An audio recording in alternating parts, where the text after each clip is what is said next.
In this tutorial, we will discuss historical preference, Energy Star, and LEED requirements. If you're offering either a historic property or a site within a historic district, you will receive a price evaluation preference if you submit the appropriate documentation. Price preference is given by the following hierarchy of consideration. First, historic properties located in historic districts is given a 10% price preference. Second, if no historic properties in historic districts are offered, non-historic developed or undeveloped sites located in a historic district is given a 2.5% price preference. Lastly, if no non-historic site in historic districts are offered, then a historic property outside of a historic district is given a 10% price preference. To qualify for price preference evaluation, you must provide satisfactory documentation with your offer showing that the property qualifies as either 1. A letter from the National Park Service, 2. A letter from the State Historic Preservation Office, or 3. A National Register of Historic Places ID number and date of listing. If your offer includes a historic building or the site is within a historic district, please ensure that you review RLP paragraph 2.05 titled Historic Preference for more information. The government is required to lease space in an Energy Star labeled building unless one of the 4 exceptions outlined in the Energy Independence and Security Act or ESA applies.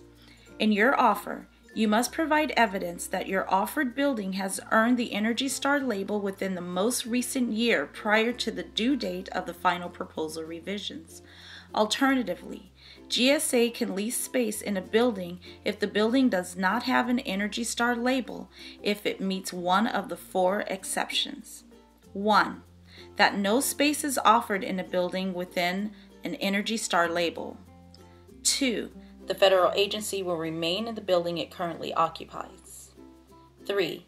The lease will be in a building of historical, architectural, or cultural significance listed, or eligible to be listed on the National Register of Historic Places. And 4. The lease is for 10,000 rentable square feet or less. If one of the exceptions applies to your building and proposal, you must submit an agreement to renovate the building for all energy efficiency and conservation improvements that are determined to be cost-effective over the firm term of the lease. If no improvements are proposed, you must submit documentations for the Energy Star outline tools stating why no energy efficiency and conservation improvements are cost-effective. There are additional circumstances that an offeror may have concerning Energy Star requirements, such as needing additional time to obtain an Energy Star label. Please make sure you discuss with your GSA contracting officer or broker representative to ensure you submit sufficient documentation in these cases. If the offered building is LEED certified at any level, please provide that documentation with your offer.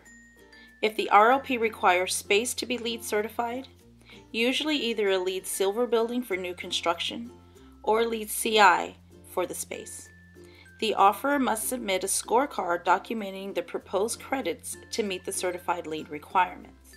The offeror must also include a brief statement outlining how each of the credits proposed on the scorecard will be achieved.